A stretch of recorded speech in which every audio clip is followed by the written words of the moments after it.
si Nkurunziza n'avait pas une mémoire courte, il devrait se souvenir que le Rwanda a cotisé à l'East African Community pour le Burundi, qui était en défaut de paiement.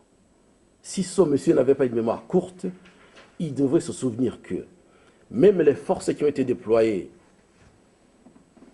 en Somalie, c'était par une recommandation du Rwanda. Et ça, Nkurunziza doit s'en souvenir. Et ça, c'est pour vous dire que il n'y a pas un problème fondamentalement entre le Rwanda et le Burundi. C'est juste un subterfuge que vous êtes en train de chercher, juste pour transformer la crise burundaise, essayer de considérer le Rwanda comme souffle-douleur, comme un pays à majorité Tutsi, et pour dire que le problème qui se trouve au niveau du Burundi est un problème régional, qui est un problème d'une tentative d'installer un empire Hima au Burundi. Mais tout ça, c'est archi faux. Regardez à votre droite. Lui, il est opposé à Nkurunziza, il est Hutu, je suis Hutu, il est Hutu. Où se trouve ce problème entre les Hutus et les Tutsis?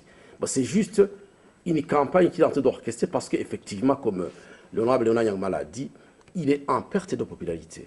Et il croit que, en caressant l'accord ethnique, en brandissant cette menace hypothétique du Rwanda, que la majorité des Hutus va le suivre. Mais ce n'est pas le cas, et ça ne marche pas.